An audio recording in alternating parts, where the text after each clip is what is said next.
बच्चों, कैसे हैं आप लोग। आशा करती हूँ कि आप सभी अच्छे होंगे। बच्चों, शुरू करते हैं आज का अध्याय पत्र लेखन। तो बच्चों, पत्रों का हमारे जीवन में बड़ा महत्व है। मनुष्य एक सामाजिक प्राणी है। समाज में वह अकेला नहीं रह सकता।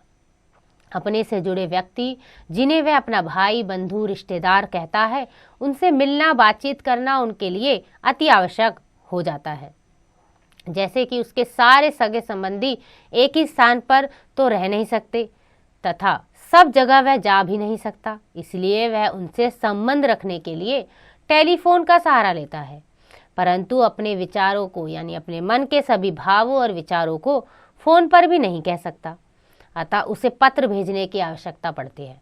पत्र में वह अपने मन के सभी विचारों को लिख देता है। तो बच्चों, पत्र हम लिखते हैं क्योंकि हमें अपने विचारों को दूसरों तक पहुंचाना होता है।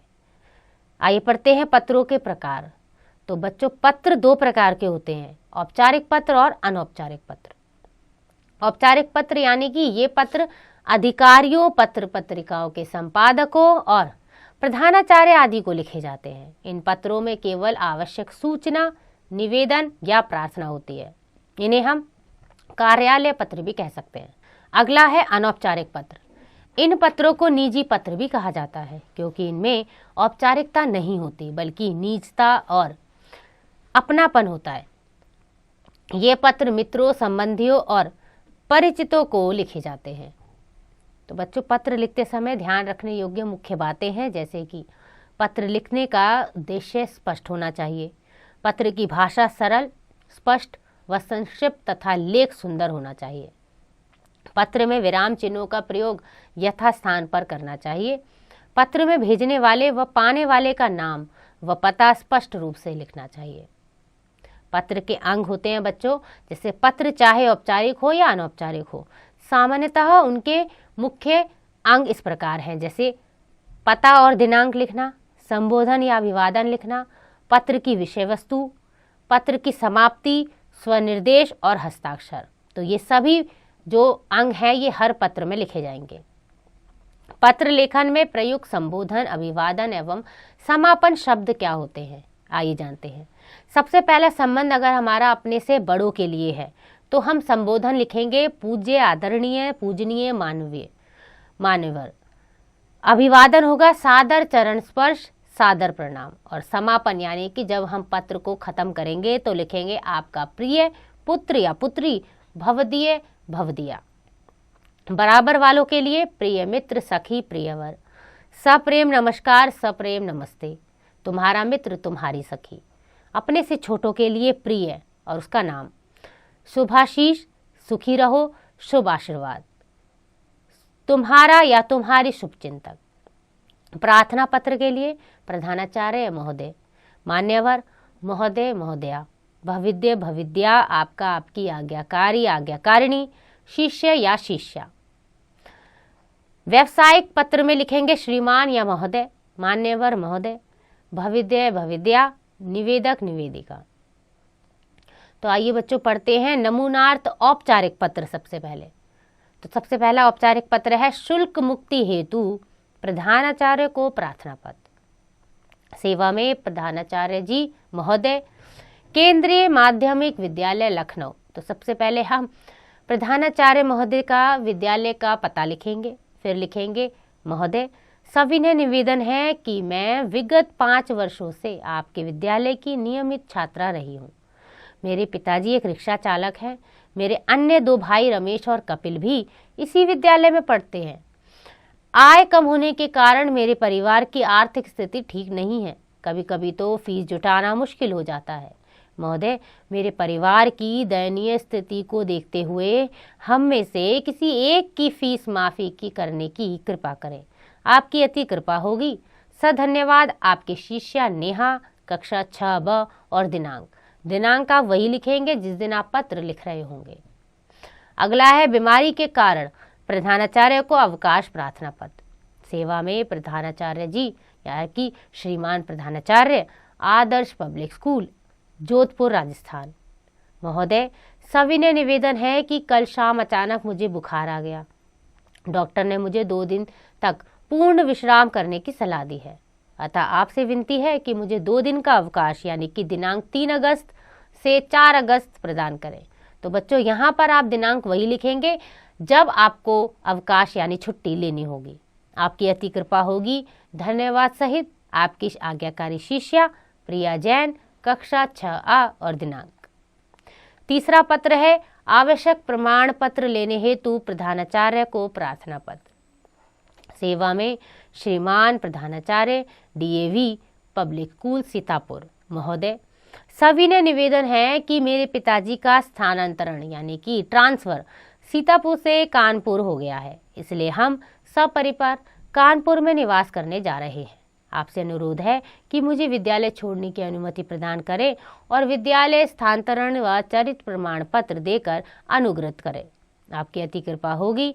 धन्यवाद सहित आपके आज्ञाकारी शिष्य मोहित वर्मा, कक्षा 6 दिनांक। अगला पत्र है बच्चों पोस्ट मास्टर को डाकिए की शिकायत हेतु पत्र। सेवा में श्रीमान पोस्ट मास्टर साहब, शहीद मार्ग, आगरा महोदय, सविनय निवेदन यह है कि हमारे क्षेत्र का डाकिया रामशरण डाक बांटने कभी कभी आता है। इतना ही नहीं, पत्र को घर के आगे इतनी लापरवाही से डाल देता है कि कभी कभी पत्र छोटे बच्चों के हाथ लग जाते हैं और वे पत्र की गुप्त बातों को पढ़ लेते हैं। पत्र दरवाजे के पास डालते समय वह कभी भी आवाज़ नहीं देता है। जब कभी उसे उसकी लापरवाही के बारे में बताया गया तो उसने हमारी बातों की ओर बिल्कुल भी ध्यान नहीं दिया। अतः आपसे विनम्र प्रार्थना है कि हमारे क्षेत्र के डाकिये की लापरवाही के विरुद्ध सख्त कदम उठाएं या उसके बदले किसी दूसरे डाकिये को नियुक्त करें। आपकी अति कृपा होगी। सधन्यवाद भवदीय राहुल शर्मा, मथुरा रोड, आगरा दिनांक। अगला पत्र है बच्चों कॉलोनी में सफाई व्यवस्था हेतु स्वास्थ्य अधिकारी को पत्र। सेवा में स्वास्थ्य अधिकारी महानगर पालिका कोलकाता महोदय, हम हुगली रोड पर रहते हैं जो नगर पालिका कार्यालय से मात्र 1 किलोमीटर की दूरी पर है। विगत कई सप्ताह से हमारी कॉलोनी में सड़कों और नालियों की सफाई व्यवस्था का बहुत बुरा हाल है। सड़कों पर गंदा पानी जमा होने से दुर्गंध आती रहती है और मक्खी मच्छर पनप रहे हैं, जिससे बीमारी फैलने का खतरा बना हुआ है। हमने सफाई निरीक्षक का ध्यान कई बार इस ओर दिलाया, किंतु उनकी ओर से सफाई करवाने का कोई प्रयास नहीं किया गया। अतः आपसे निवेदन है कि आप अपने आदेश से कॉलोनी में तुरंत सफाई करने की व्यवस्था करें। भवदीय राहुल प्रताप सिंह, A140 हुगली कोलकाता दिनांक। अगला पत्र है पुस्तक विक्रेता को पुस्तक मंगवाने के लिए पत्र। सेवा में प्रबंधन महोदय, रमा बुक डिपो, लखनऊ महोदय, कृपया निम्नलिखित पुस्तकें 10% कमीशन काटकर VPP द्वारा भेजने का कष्ट करें। सभी पुस्तकें नवीनतम संस्करण की हों और कटी फटी ना हो। देवी का हिंदी व्याकरण भाग 6 100 प्रति, मेज इजी इंग्लिश ग्रामर भाग 6 100 प्रति, थेम जोन भाग 6 100 प्रति, साइंस बस भाग 6 100 प्रति। विद्यालय में पढ़ाई प्रारंभ हो गई है, अतः तुरंत भेजने का कष्ट करें। कृपया पुस्तकों के साथ पुस्तकों का बिल अवश्य भेजें ताकि पुस्तकें मिलते ही ड्राफ्ट द्वारा धनराशि अदा की जा सके। भवदीय जगदीश तिवारी, तिवारी बाल निकेतन, गांधीनगर, गोरखपुर और आखिरी में लिखेंगे दिनांक। अभी तक बच्चों आपने पढ़े औपचारिक पत्र। अब हम पढ़ेंगे नमूनार्थ अनौपचारिक पत्र। पहला पत्र है मित्र के दादाजी का स्वर्गवास हो जाने पर शोक पत्र। 75 हॉस्पिटल रोड, आगरा दिनांक 25 फरवरी। प्रिय विमल, मुझे अभी अभी विनोद का फोन आया था जिससे पता चला कि तुम्हारे दादाजी का आकस्मिक निधन हो गया है। यह सुनकर बहुत दुख हुआ। अभी पिछले माह ही तो उनसे मिलने और उनका आशीर्वाद लेने का सौभाग्य प्राप्त हुआ था। मैं सोच भी नहीं सकता था कि यह उनसे मिलने का अंतिम अवसर होगा। वे बहुत अच्छे इंसान थे, किंतु ईश्वर की इच्छा के आगे हम सब विवश हो जाते हैं। तुम धैर्य बनाए रखना। परमपिता परमात्मा से प्रार्थना है कि तुम्हारे परिवार को इस दुख को सहने की शक्ति प्रदान करे। शोकाकुल आशीष। अगला पत्र है अपने छोटे भाई को परीक्षा में प्रथम आने पर बधाई पत्र। 210/2 मानकपुरी, रेलवे रोड, फरीदाबाद। दिनांक 15 मार्च। प्रिय मनुज, प्रसन्न रहो। कल ही तुम्हारा पत्र मिला। यह जानकर बहुत खुशी हुई कि इस बार भी तुम अपनी कक्षा में प्रथम आए और इस बार तुम्हारे अंक पिछली कक्षा से भी अधिक है। यदि तुम इसी तरह मेहनत करते रहोगे तो अगली कक्षाओं में भी प्रथम श्रेणी में ही उत्तीर्ण होते रहोगे। मेरी शुभकामनाएं तुम्हारे साथ हैं। मेरी और मम्मी पापा की ओर से नमस्ते एवं काव्या को प्यार। तुम्हारा अग्रज रमन। अगला पत्र है पिताजी को रुपए मंगवाने के लिए पत्र। बेगमपुल, मेरठ। दिनांक 16 मार्च। पूजनीय पिताजी, सादर चरण स्पर्श। आपको यह जानकर हर्ष होगा कि मैं हर बार की तरह इस बार भी अपनी कक्षा में प्रथम आया हूँ। अंग्रेजी और विज्ञान में मैंने 100% अंक प्राप्त किए हैं। अब चूंकि कक्षा 6 में आ गया हूँ, इसलिए मुझे पुस्तकें खरीदनी तथा अंग्रेजी की कोचिंग कक्षा में भी प्रवेश लेना है। अतः आपसे अनुरोध है कि आप 500 रुपये शीघ्र भेजने का कष्ट करें। यहाँ मामा मामी तथा ऋतु कुशलता से हैं। माता जी को मेरा प्रणाम कहिएगा और कविता को ढेर सारा प्यार।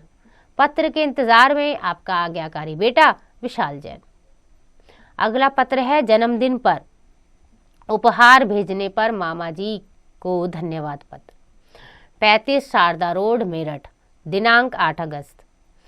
आदरणीय मामा जी, सादर प्रणाम। आपने मेरे जन्मदिन पर जो उपहार भेजा है उसके लिए आपका बहुत बहुत धन्यवाद।